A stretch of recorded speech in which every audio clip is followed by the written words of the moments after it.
Hey guys, TNPSC Combined Engineering Service AE எக்ஸாமில் நமக்கு building bylaws and ரெகுலேஷன்ஸ்லேருந்து questions கேட்கலாம். ஸோ நம்ம அதுக்கு Tamil Nadu combined development and building rule புக்லேருந்து இருக்கிற விஷயங்கள் கண்டிப்பாக தெரிஞ்சிருக்கணும். ஸோ நம்ம அதை பற்றி நம்ம இந்த வீடியோ சீரீஸில் பார்ப்போம். ஸோ நம்ம first starting with this video, இந்த வீடியோவில் நம்ம definitions of terms like from the part 1 மட்டும் பார்க்கலாம்.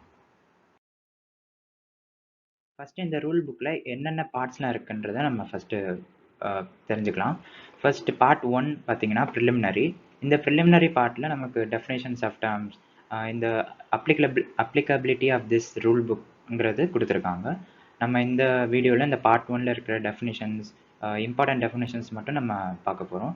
ஸோ அடுத்து பார்ட் 2 பார்த்தீங்கன்னா manner of obtaining permission. Part 3 வந்து conformity of developments. Part 4 completion certificate. Part 5 registration of professionals. Part 6 development regulation. Part 7 building rules. இதில் நமக்கு பார்ட் 1ல் இருக்கிற definitions of important terms முக்கியம். அதே மாதிரி பார்ட் 7ல் இருக்கிற பில்டிங் ரூல்ஸ் லைக் ஃபயர் ரெசிஸ்டன்ட்னா என்ன பண்ணணும், அதுக்கு என்னென்ன ப்ரொவிஷன்ஸ் இருக்குங்கிறது பார்க்கணும். ஸோ இந்த பார்ட் 7 வந்து நமக்கு டிஎன்பிஎஸ்சி ஏஇ எக்ஸாமில் கொஞ்சம் most important part. And also the part 1. Part 1ல் கொடுத்துருக்க டெஃபினேஷன்ஸ் அந்த டேர்ம்ஸ் அது வந்து ரொம்ப மோஸ்ட் இம்பார்ட்டன்ட் திங். அது போக இந்த பார்ட் 1, 3, 4, 5, 6ங்கிறது இதில் என்னென்ன கொஷின்ஸ்லாம் நமக்கு கேட்கலாங்கிறது நம்ம நெக்ஸ்ட் வீடியோஸில் பார்க்கலாம். நம்ம ஃபஸ்ட்டு இந்த வீடியோவில் பார்ட் 1 மட்டும் பார்க்கலாம். இப்போ நம்ம இருக்கிற இம்பார்ட்டண்ட்டான டேர்ம்ஸ் மட்டும் நம்ம பார்க்க போகிறோம். ஃபர்ஸ்ட் டேர்ம் வந்து ஆக்சஸ். ஆக்சஸ்னா என்னதுன்னா way to a plot of building.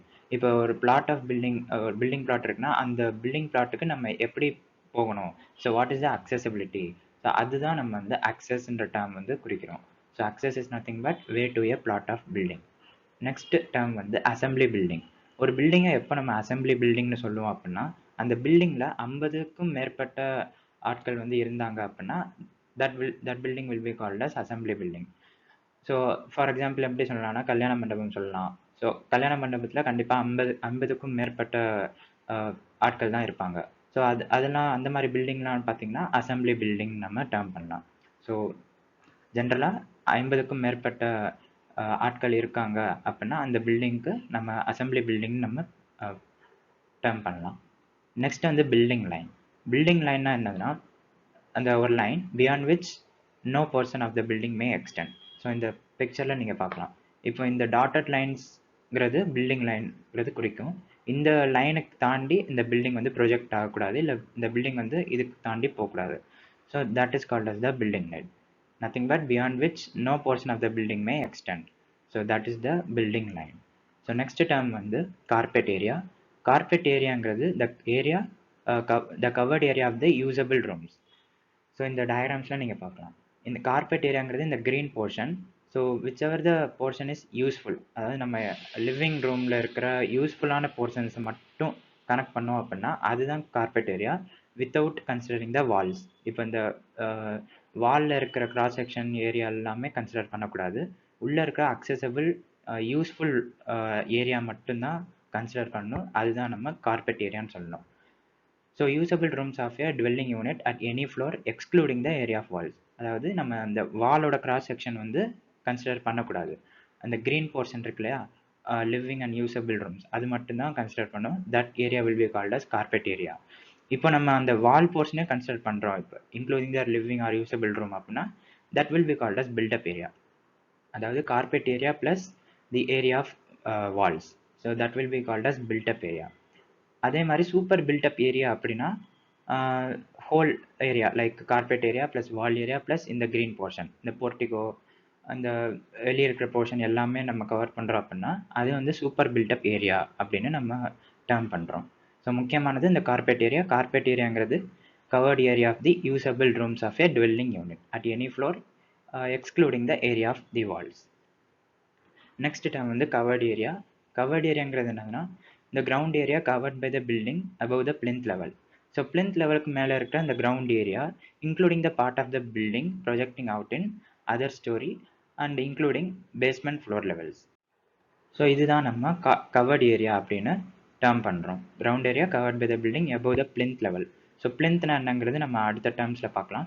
So அந்த above the plinth level இருக்கிற ground area including the parts of building projecting out. projecting outனா என்னது, பால்கனி ஆர் சன்ஷேட் எல்லாமே ப்ரொஜெக்ட் ஆகிருக்கும் வெளியே. ஸோ அது எல்லாமே இன்க்ளூட் பண்ணணும். இன்க்ளூட் பண்ணி வர்ற அந்த ground area will be called as covered area. So இந்த இப்போ வந்து நம்ம அக்சஸ் பார்த்துருக்கோம், assembly building, building line, carpet area, covered area. So இந்த 5 டேர்ம்ஸ் வந்து கொஞ்சம் மோஸ்ட் இம்பார்ட்டன்ட் திங். இதே மாதிரி நம்ம இம்பார்ட்டன்ட் டேர்ம்ஸ் வந்து அடுத்தடுத்த ஸ்லைட்ஸில் பார்க்கலாம். இந்த வீடியோவில் நம்ம எல்லா டேர்ம்ஸும் நம்ம கவர் பண்ணல, இருக்கலே இம்பார்ட்டன்ட் அண்ட் எக்ஸ்பெக்டட் டேர்ம்ஸ் மட்டும் தான் கவர் பண்ணியிருக்கோம். மற்ற எல்லா டேர்ம்ஸுமே நம்ம அந்த ரூல் புக்கில் தான் பார்க்கணும். So next exit. So exit பார்த்தீங்கன்னா 3 விதமான எக்ஸிட்ஸ் இருக்குது. ஒன்று ஹரிசாண்டல் எக்ஸிட், இன்னொன்று அவுட் சைட் எக்ஸிட், இன்னொன்று வெர்டிக்கல் எக்ஸிட். ஸோ இந்த டயக்ராமில் பார்த்தோம்னா இப்போ ஹரிசாண்டல் எக்ஸிட் அப்படின்னா இப்போ இது வந்து ஒரு ரூம் ஆர் ஹால் சம்திங். அதுலேருந்து நம்ம வெளியே வரணும்னா இந்த டோர் வழியாக வெளியே வருவோம். So that is called as horizontal exit. இப்போ அவுட் சைட் எக்ஸிட் அப்படின்னா இந்த பில்டிங்கை விட்டு நம்ம வந்து வெளியே வரணும். So that is called as outside exit. எப்போ நம்ம அவுட் சைட் எக்ஸிட் யூஸ் பண்ணுவோம்? சம்திங் லைக் ஏதாச்சும் ஒரு ஃபயர் ஆக்சிடென்ட் ஆகுது, இல்லை ஆக்சிடென்டல்ஸ் இது இருக்குது அப்படின்னா நம்ம கண்டிப்பாக அந்த பில்டிங் விட்டு கண்டிப்பாக வெளியே வந்தே ஆகணும். ஸோ அப்போ நம்ம வந்து அவுட் சைட் எக்ஸிட் தான் நம்ம யூஸ் பண்ணணும். ஸோ அவுட் சைட் எக்ஸிட்னா இந்த பில்டிங் விட்டு வெளியே வந்து பப்ளிக் பிளேஸ், ஓப்பன் பப்ளிக் வேஸில் நம்ம போகணும். ஸோ அதுதான் வந்து outside exit. And vertical exit அப்படின்னா பில்டிங்கில் இருக்க ஒரு லெவல்லேருந்து இன்னொரு லெவலுக்கு வர்றது தான் vertical exit. For example second ஃப்ளோர்லேருந்து நான் ஃபர்ஸ்ட் ஃப்ளோர் வரணும் அப்படின்னா that will be called as vertical exit. So vertical எக்ஸிட்டுக்கு நம்ம ஸ்டேர் கேஸ் யூஸ் பண்ணலாம், லிஃப்ட் அந்த மாதிரி யூஸ் பண்ணலாம். ஹரிசாண்டல் எக்ஸிட்னா simply getting away from that room. Outside எக்ஸிட்னா getting away from the building itself to somewhere public place. Vertical எக்ஸிட்னா ஒரு லெவல் ஆஃப் த ஃப்ளோர்லேருந்து இன்னொரு லெவலுக்கு வர்றது. So these are the type of exits that can exist in a building. அப்புறம் next வந்து fire lift. Fire lift அப்படின்னா a special lift designed for the use of fire service personnel. So தீயணைப்பு துறையினருக்கு மட்டுமே பிரத்யேகமாக தயாரிக்கப்பட்ட லிஃப்ட் தான் fire லிஃப்ட்னு சொல்கிறோம். ஸோ பில்டிங்கில் இந்த ஃபயர் லிஃப்ட்டுங்கிற ப்ரொவிஷன்ஸ் கொடுத்துருக்கணும் whenever that building is said to be fire hazardous like that. So fire லிஃப்ட்டுங்கிறது special lift designed for the use of fire service personal.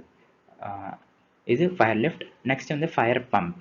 Fire pump அப்படின்னா that is a mechanical device which is having pressure of 3.2 kg per centimeter square. So இந்த pressure வந்து எதுக்காக அப்படின்னா so that topmost level of high rise பில்டிங்க்கு நம்ம pump பண்ணலாம். So fire பம்புங்கிறது நம்ம தீ அணைப்புக்காக யூஸ் பண்ணுறக்கூடிய ஒரு மெக்கானிக்கல் டிவைஸ். ஸோ ப்ரெஷர் வந்து 3.2 kg per centimeter square இருக்கணும். Topmost level of high rise building. So ஒரு பில்டிங்கை நம்ம எப்போ ஹை ரைஸ் பில்டிங் அப்படின்னு சொல்லுவோம் அப்படின்னா அந்த பில்டிங்கோட ஹைட் வந்து 18.3 மீட்டர் அண்ட் எபோவாக இருந்தால் அந்த பில்டிங் ஹை ரைஸ் பில்டிங். அப்படின்னா என்ன அர்த்தம்? 18.3 மீட்டர்னா ஏறத்தாழ 5லேருந்து 6 மாடி கட்டிடமாக இருக்கலாம். 5லேருந்து 6 அதுக்கும் மேலே இருந்துச்சுன்னா அது வந்து நம்ம ஹை ரைஸ் பில்டிங் அப்படின்னு சொல்கிறோம். ஸோ ரஃப்லி 18.3 metres as given in that code. அந்த கோடல் அந்த பில்டிங் ரூல் புக்கில் 18.3 மீட்டருக்கு மேலே இருக்கிறது தான் ஹை ரைஸ் பில்டிங் அப்படின்னு நம்ம மென்ஷன் பண்ணியிருக்காங்க. ஸோ ஃபயர் பம்புங்கிறது அது ஒரு mechanical device having pressure of 3.2 kg per centimeter square to sustain high rise building level. Next term floor space index. So இது என்னதுன்னா ratio of total covered area of all floors divide by plot area. So நம்ம ஏற்கனவே படிச்சிருக்கோம்ல covered ஏரியானா என்னது? The ground area above the plinth level including the projections. So total area of that, like total covered area on all floors divided by plot area போட்டோம்னா நமக்கு floor space index கிடைக்கும். இந்த term கூட நமக்கு AE எக்ஸாமில் கேட்கலாம். Simply they can give total covered area on all floors and plot area. நம்ம சிம்பிளாக டிவைட் பண்ணணும், நமக்கு ஃப்ளோர் ஸ்பேஸ் இண்டெக்ஸ் கிடைக்கும். So this is one important term. Next வந்து லாஃப்ட். லாஃப்ட் அப்படின்னா பரன் அப்படின்னு சொல்லுவோம். ஸோ இது வந்து intermediate floor between 2 floors or residual space. So இந்த டயக்ராமில் நீங்கள் பார்க்கலாம், இந்த ஸ்பேஸ் இருக்குல்ல, இதுதான் வந்து லாஃப்ட். ஸோ இது வந்து ஒரு intermediate floor between 2 floors. So மேலே ஒரு ஃப்ளோர் கீழே ஒரு ஃப்ளோர் இருக்குன்னு வச்சுக்கோங்க. நடுவில் இருக்கிற அந்த போர்ஷன், இது ஒரு ரைஸ்டு போர்ஷன் தான் லாஃப்ட். பரன் சொல்லுவோம் தமிழில். Or a residual space in a pitched roof above normal level constructed for storage with a maximum clear height of 1.5 meters. So இதோட மேக்ஸிமம் கிளியர் ஹைட் வந்து 1.5 மீட்டருக்கு தான் இருக்கணும், அதுக்கு மேலே இருக்கக்கூடாது. இது வந்து மேக்ஸிமம் ஸ்டோரேஜ் பர்பஸுக்கு தான் யூஸ் பண்ணுறோம். இது வந்து ஒரு உடன் கவர்டு லாஃப்டாக இருக்குது. In most of the houses இந்த கவரிங்லாம் இருக்காது, ஜஸ்ட் லாஃப்ட் மட்டும் இருக்கும். இதில் நம்ம ஸ்டோரேஜ்க்காக யூஸ் பண்ணுவோம். So this is called as loft. Next வந்து மெசனைன் ஃப்ளோர். இது ஒரு முக்கியமான டேர்ம். எப்போ ஒரு ஃப்ளோரை மெசனைன் ஃப்ளோர் அப்படின்னு சொல்லுவோம்? The intermediate floor between two floors above ground level subjected to the following. இப்போ நமக்கு டிஃப்ரென்ஸ் புரியணும். மெசனைன் ஃப்ளோருக்கும் லாஃப்ட்டுக்கும் என்ன வித்தியாசம்? லாஃப்ட்டுங்கிறது மேக்ஸிமம் ஹைட் வந்து 1.5 மீட்டர் தான் இருக்கணும். அது வந்து ஸ்டோரேஜ் பர்பஸுக்கு மட்டும்தான் யூஸ் பண்ணணும் மேக்ஸிமம். ஆனால் மெசனைன் ஃப்ளோர் அப்படின்னா a floor between a floor within a floor. இது ஒரு ஃப்ளோர், ஆக்சுவலாக இது த மெயின் ஃப்ளோர். அந்த ரூம் ஆர் திங்லேயே வந்து பார்த்தீங்கன்னா இன்னொரு ஃப்ளோரும் இருக்குது. So that is called as mezzanine floor. அதுக்கு ப்ரொவிஷன்ஸ்லாம் கொடுத்துருக்காங்க. The area of mezzanine floor is restricted to half of the area of the floor immediately below. இப்போ இந்த ஃப்ளோர் இருக்கு இல்லையா, இந்த ஃப்ளோரோட ஏரியா வந்து ஏன்னு வச்சுக்கோங்க. அதோட பாதிக்கும் கீழே தான் இது இருக்கணும், மெசனைன் ஃப்ளோர் இருக்கணும். So area of that mezzanine floor will be half of the area floor or below that half of the area floor immediately below. இது ஒரு பாயிண்ட். நெக்ஸ்ட் வந்து the height of the mezzanine floor shall be minimum 2.2 meters for non-habitable.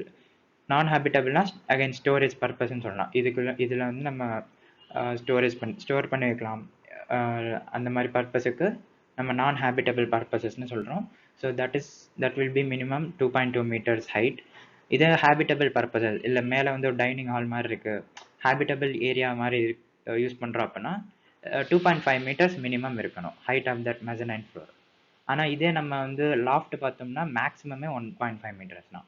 So there is a difference between loft and mezzanine floor. Mezzanine floor is different. Loft வந்து just storage, அது ஒரு சின்ன ஒரு intermediate floor தான். The headroom height of the remaining part of the set floor, அதாவது இதுதான் ரிமைனிங் part of the set ஃப்ளோர், shall be the total height of the mezzanine floor and the space below of the mezzanine floor. So total height of the mezzanine ஃப்ளோருங்கிறது இது assume பண்ணிக்கலாம். And the space below the mezzanine ஃப்ளோருங்கிறது இது. So இதையும் கூட்டினா தான் நமக்கு headroom of the height of the remaining part of said floor. Simple. இந்த ஹைட்டும் நம்ம சேர்க்கணும். So that total height of the remaining said floor கிடச்சிரும். So these 3 points are important regarding mezzanine floor. Now let's move on to the next points. Mitigation அப்படின்னா என்னதுன்னா, the measures taken in advance of a disaster aimed at decreasing or eliminating its impact. So ஏதோ ஒரு natural disaster வருது, so அப்படின்னா அதை நம்ம ஏற்கனவே forecast பண்ணி அதுக்கு முன்னாலே நம்ம அட்வான்ஸ் மெஷர்ஸ்லாம் எடுத்து பாதுகாக்கிறது தான் மிட்டிகேஷன்.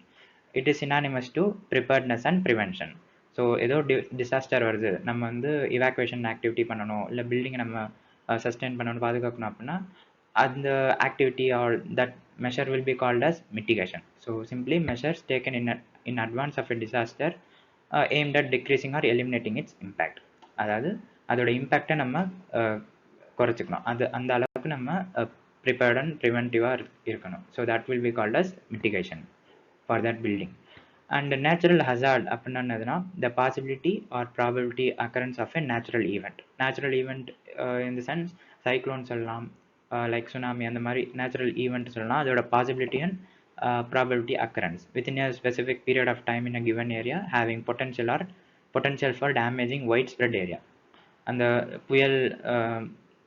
புயல் அல்லது சுனாமி அந்த மாதிரி நேச்சுரல் ஹசார்ட் திங்ஸ் வருது, அதோட பொட்டன்ஷியல் வந்து டேமேஜிங் வைட் ஸ்ப்ரெட் ஏரியா இருந்துச்சு அப்படின்னா that thing will be called as natural hazard. Next is the non structural component. நம்ம எப்போ ஒரு காம்பனண்ட்டை நான் ஸ்ட்ரக்சரல்னு சொல்லுவோம்? whenever that component do not contribute to structural strength or stability. அந்த காம்பனண்ட், ஃபார் எக்ஸாம்பிள் டோர் எடுத்துக்கலாம். Door வந்து அதுக்கு மேலே எந்த லோடு எதுவுமே தாங்க போகிறது இல்லை. So that is called as a non structural component that do not contribute to the structural strength or stability. So இங்கே பார்க்கலாம் நான் ஸ்ட்ரக்சரல் காம்பனன்ட்ஸ். இப்போ இந்த டோர்ஸ் சொன்னீங்களா, இந்த டோர்ஸுங்கிறது நான் ஸ்ட்ரக்சரல் காம்பனன்ட், இதுக்கு மேலே எந்த லோடு எந்த ஒரு வெயிட் எதுவுமே தாங்க போகிறதில்ல. So that will be called as non structural. அதே மாதிரி ஃபர்னிச்சர், எக்யூப்மெண்ட்ஸ், இந்த ஃபசாட்ஸ் லைக் விண்டோ இருக்கிற கிளாஸ், அந்த விண்டோவில் இருக்கிற விஷயங்கள் எல்லாமே நான் ஸ்ட்ரக்சரல் காம்பனண்ட். அதே மாதிரி இந்த சீலிங், எந்தெந்த பொருள் எதுவுமே பில்டிங்க்கு ஸ்ட்ரென்த்துக்கு எந்த கான்ட்ரிபியூட்டும் பண்ணலையோ அது எல்லாமே நம்ம நான் ஸ்ட்ரக்சரல் காம்பனண்ட்னு கால் பண்ணலாம். So pipelines, parapets, partition wall, divisions, இது எல்லாமே நான் ஸ்ட்ரக்சரல் காம்பனண்ட்.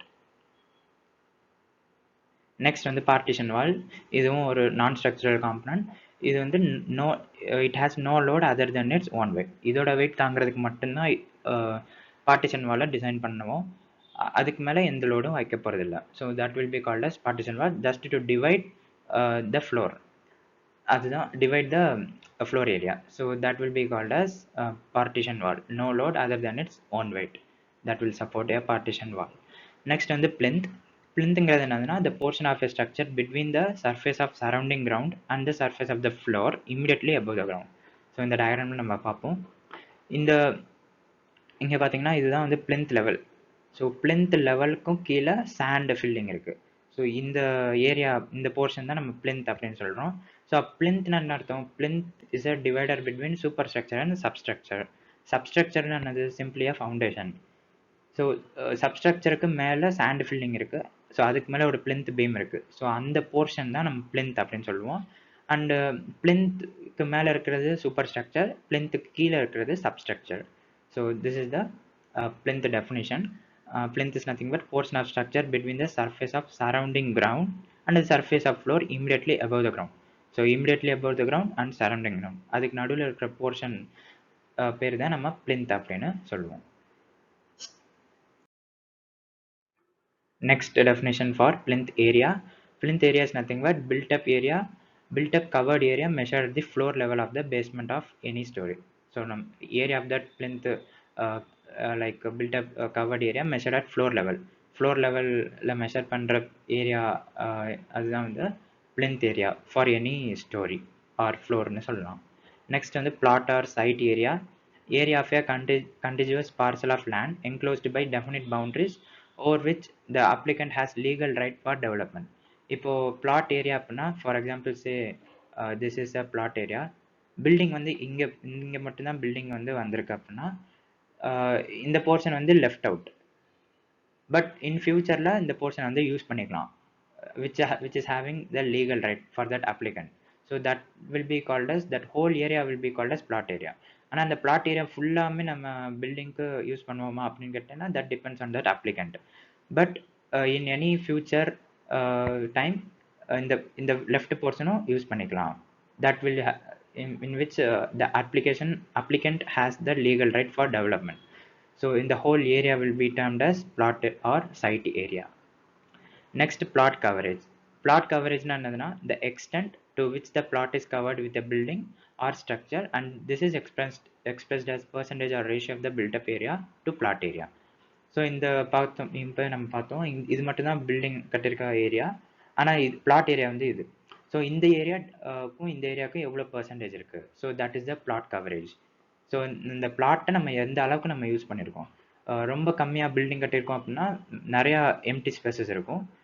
இந்த பிளாட் ஏரியா ஃபுல்லாக கவர் பண்ணுற அளவுக்கு பில்டிங் கட்டியிருக்கோம் அப்படின்னா then plot coverage will be nearer to 100% like that. So that is called as plot coverage, the extent to which the plot is covered.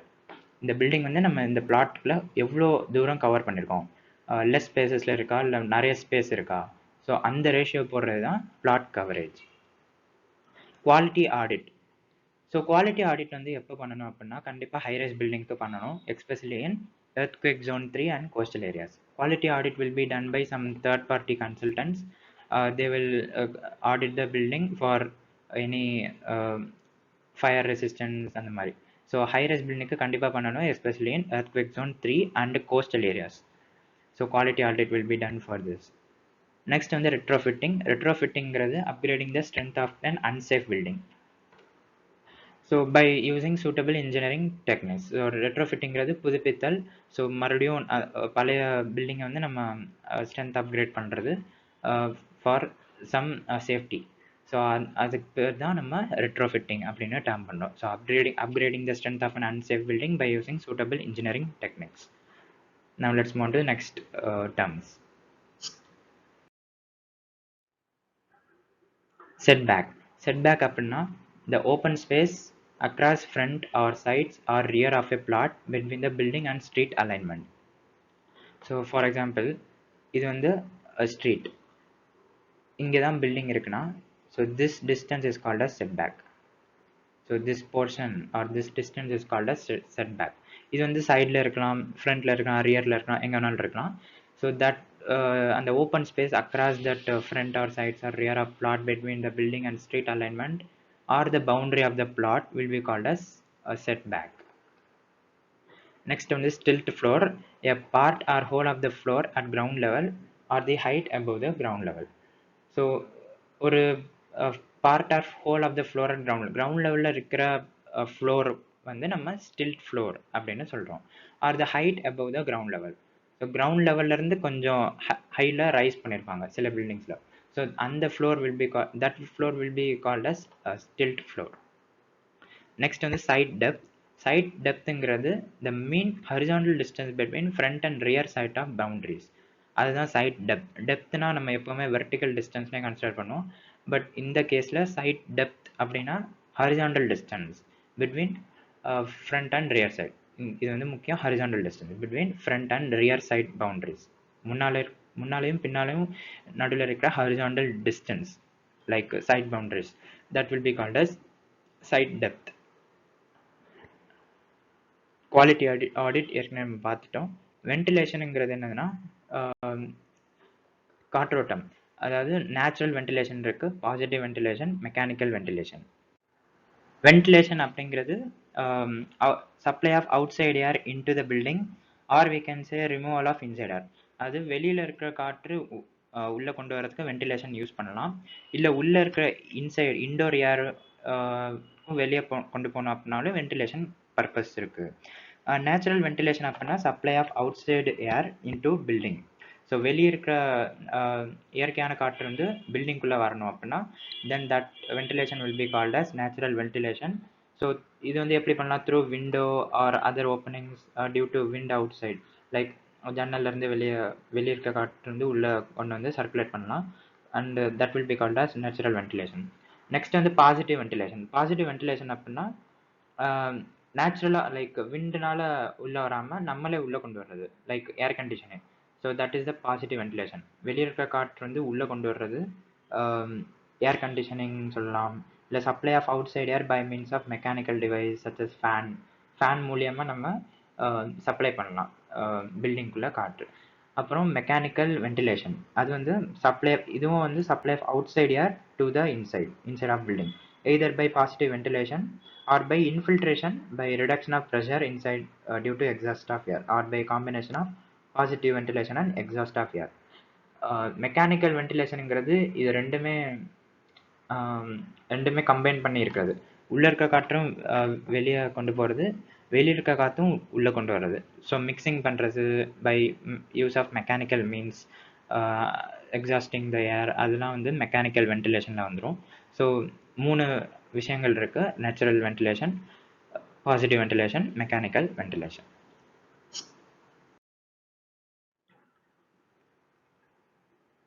அடுத்து last பார்த்தோம்னா veranda.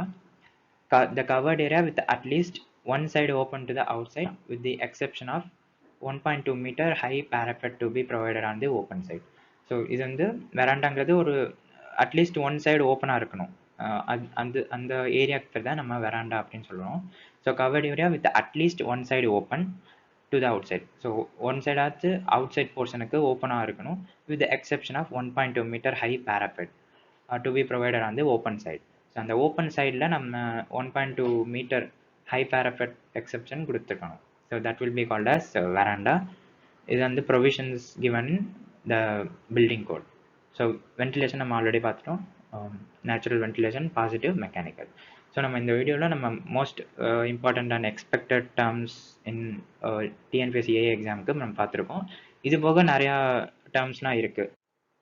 Like unauthorised கன்ஸ்ட்ரக்ஷன்னா எப்போ சொல்லணும், what is spiral staircase, what is a story, and what is side plan, எப்போ ஒரு structure வந்து structure அப்படின்னு கால் பண்ணுவோம், what is service road, இந்த மாதிரி நிறையா டேர்ம்ஸ்லாம் இருக்குது. பட் அது எல்லாமே பார்த்திங்கன்னா ஈஸியாக நம்ம ஐடென்டிஃபை பண்ணிடலாம். ஸோ இந்த டேர்ம்ஸ் எல்லாமே கொஞ்சம் expected terms in examination. So this is the video all about. Please subscribe and share with your friends. Thanks.